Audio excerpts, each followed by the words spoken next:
Hey everyone, Kyle once again, and welcome back to another movie review for Halloween month. And if you notice that took down my Godzilla poster, I'm trying to decide what new one's going to go back there, so that's why it's blank. Didn't anyone notices. So welcome back to another movie review on Halloween month, and another pretty much another good Halloween themed type of film to review this month. And it's a film that's directed by Tim Burton, which Tim Burton I enjoy. Edward Scissorhands, Beetlejuice, Batman Returns, Sleepy Hollow, Ed Wood. Of course, he helped make on Nightmare Before Christmas as well. He didn't direct it, but helped produce the film. And Tim Burton I enjoy. And with Tim Burton, I know he's set to direct the live-action remake of Dumbo, which no, I'll give it a chance, but not too. I'm not all in the thing about all these. Well, like I say, cause I always enjoyed Disney, so I'm always curious about how they do these live-action interpretations. So I'll give that one a chance when it comes out. But with this one came out about 5 years ago in 2012, and it's a remake that Tim Burton he did his it was the Tim it was a re, it's based on a short film that Tim Burton himself did from 1984. So he made it a full length version of it though. So yeah, he basically does a remake on his own short film. And the film was and this one I had the privilege of seeing the theaters. It was a cute, well, for our main character is cute though, but and that is of Frankenweenie. Yeah, Frankenweenie.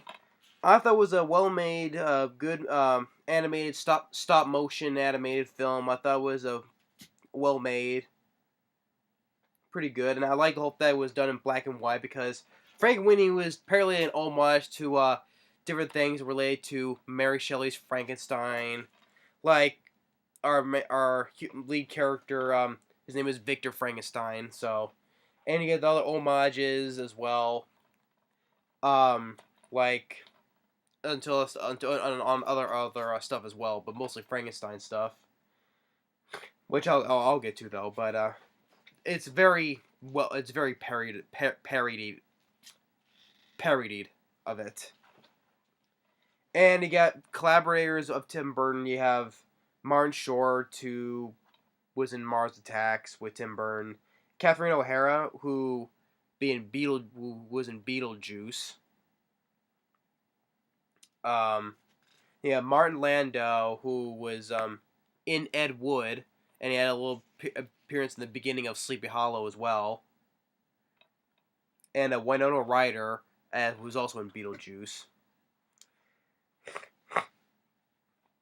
And then you have the lead voice of Victor Frankenstein, Charlie Tahan, which this kid would later be going to do Gotham as the Scarecrow, Jonathan Crane. I thought the voice cast overall was well played. And I like the music by Danny Elfman, who's done pretty much all of Tim Burton's films. Well animated, the stop motion animation, the puppet, the puppet characters design created by McKinnon and Saunders, so they were well made. I like the whole thing was in black and white. Of course, in this parody, of course, instead of Frankenstein, it's this dog here named Sparky, who is Victor's best friend. He loves his dog to death. Which I feel which I can relate to because I had with my dog Jules, who was my best friend, and I'll really miss her so much. So I can relate to it. So and dealing with the death of the dog. So which that's all I can relate to. But Sparky was his best friend. He did like which shows his parents. Voiced by Catherine O'Hara and Martin Short. Little movie they made with his dog. The dog Sparky was cute dog, and all the references to characters, like when he goes to school, there's this kid by the name of who resembles Igor, which is it's Edgar E. Gore with E with the parentheses. Um, and there's this upcoming science fair, and there's a science teacher named Mister. I don't know his name. Rez Korecki. I mispronounced his name. It's voiced by Martin Landau, and of course, how the look of this character resembles Vincent Price. Nice touch to that. Talks about lightning and about the science fair, and he's asking.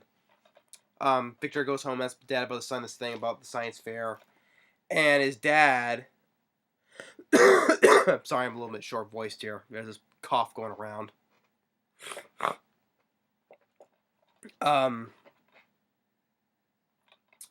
He tells him that he can do both do a science fair and then try to do baseball, which basically is his dad's fault because if he didn't baseball, which ultimately lead to the dog's death. Because when he's doing a baseball game and Victor hits a home run and Sparky goes after the ball across the street. When he goes back though, he gets hit by a car. So he puts him in the grave. And he's upset. Says his dad said to do anything to bring Sparky back. And when next in class, when Mr. What's his name? Martin Landau. I'll say Martin Landau. Talks about he shows like the demonstration about this dead frog, how it can be like the muscles can be sparked up through electricity, and it gives Victor the idea to bring Sparky back. So he digs his corpse up, builds a contraption hole, the old Frankenstein stuff. Does the whole thing, they're raising him up, gets struck by lightning. Thinks it didn't work, but then Sparky's alive again. Stitched up like a little Frankenstein right there.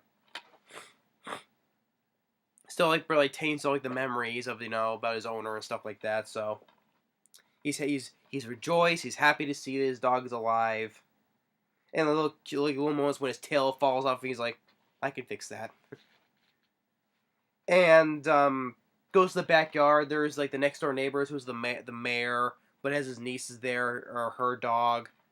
For several with the dog's name, it's a poodle. So I forget how the dog's name was. Of course, when the female poodle touches these lightning bolts, electrocutes the dog but it gives the Bride of Frankenstein look, of course. And then Igor sees his dog's alive, and he wants to know, how did you do it? If you don't, I'll tell everybody.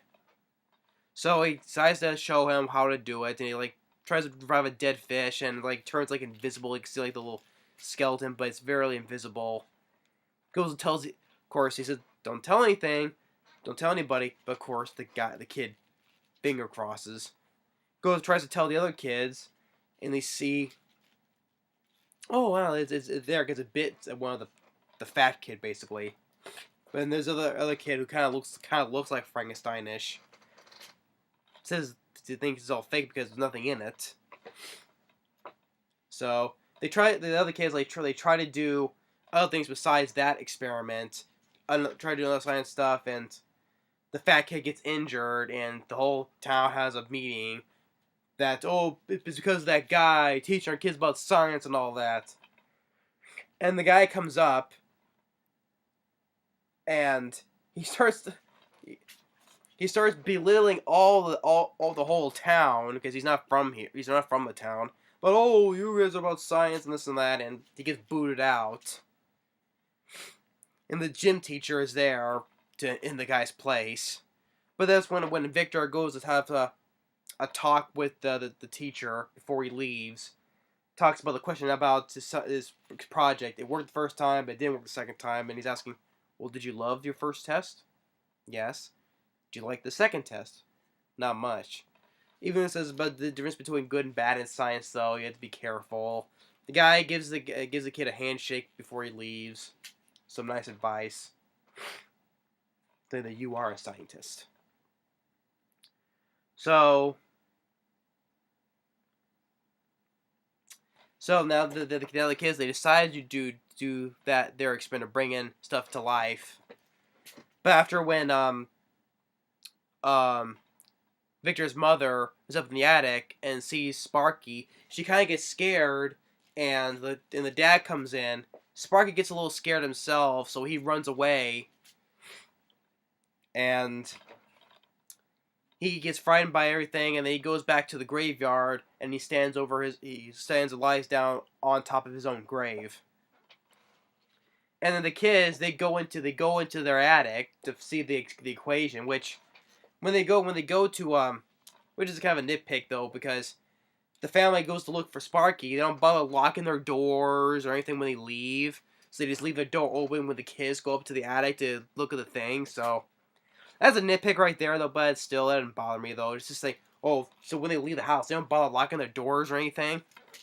They just leave it open so the kids can go up there.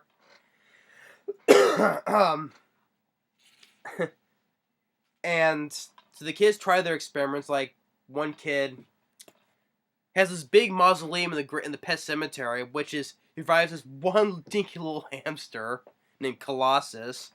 And the fat kid, I forget the kid's name, I just call him Fat Kid. He tries to do with sea monkeys, and it brings them to life with not in a good way they thought. They were like little alien type of sea monkeys. They go on a rampage. Then Igor, he brings a dead rat back to life. It turns into this little bigger rat monster. And there's one kid who's like this Japanese kid.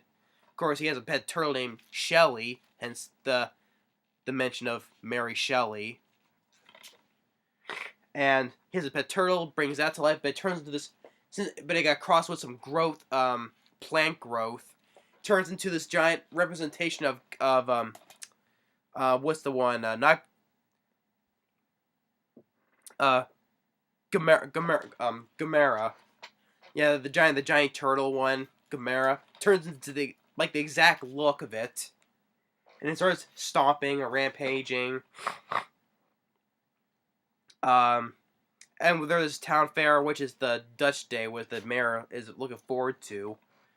They start going on a ramp. All those reanimated stuff is rampaging, terrorizing the town.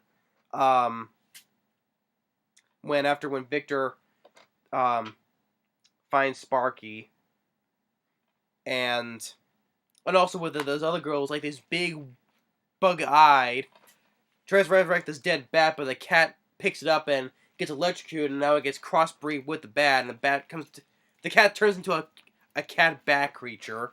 Mr. Whiskers is the name. And so Victor gets rid of the sea monkeys because they're freshwater, so they can't have a strong reaction to salt. They burst up. So if he eats a popcorn, they'll blow up. With the dead rat, it bites into Sparky's bolt, goes back into a dead little rat. Then the other kid with the dead hamster tries to go get the thing. Of course, I knew it. I get stepped on by the Gamera. And of course, with the Japanese kid, he's filming it like one of those Japanese old films like Godzilla.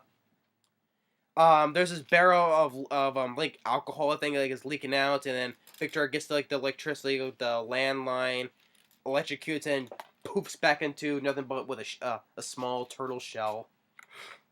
And the cat bat takes Elsa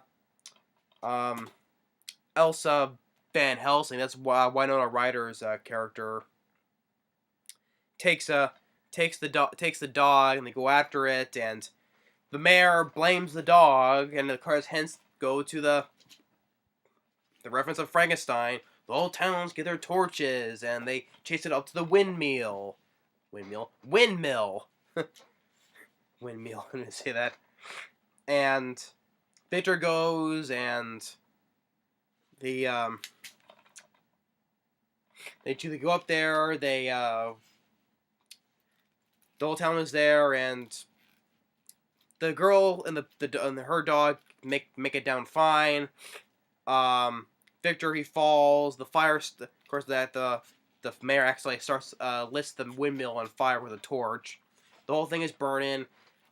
Victor, he goes down there. Sparky gets him out, but the bad cat drags Sparky in, and a piece of wood, like a vampire, impales it, kills it, and the whole thing goes down. And fireman brings Sparky out, dead, and but the townspeople get their cars, get jumper cables attached to the engines with the Sparky, use all their electricity to bring him back.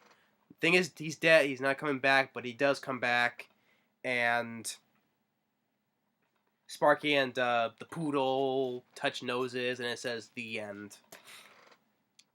And one thing I forgot to mention, another reference when earlier when Victor, when he's about to first bring Sparky back, he after he digs him out of his grave, his parents are watching on TV, not animated or anything, actual real life TV of the late Christopher Lee as Dracula, like a real live action on TV, not animated, just a scene from one of Christopher Lee's Dracula films.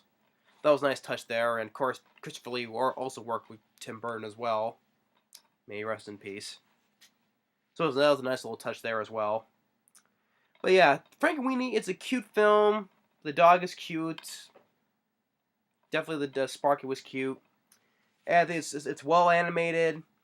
I think it performed pretty decently at the box office. It debuted number 5 though, but made $35 million domestically, a little bit below the $39 million budget, but worldwide made $81 million. So I would say it was an overall success. Overall, not that big of a hit though.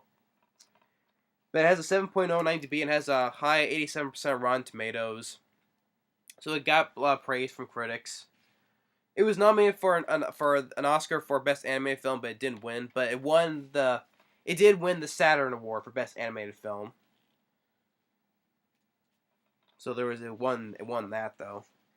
The voice cast I thought was very good. Charlie Tahan as Victor was good. Martin Short, Catherine O'Hara as the parents were good.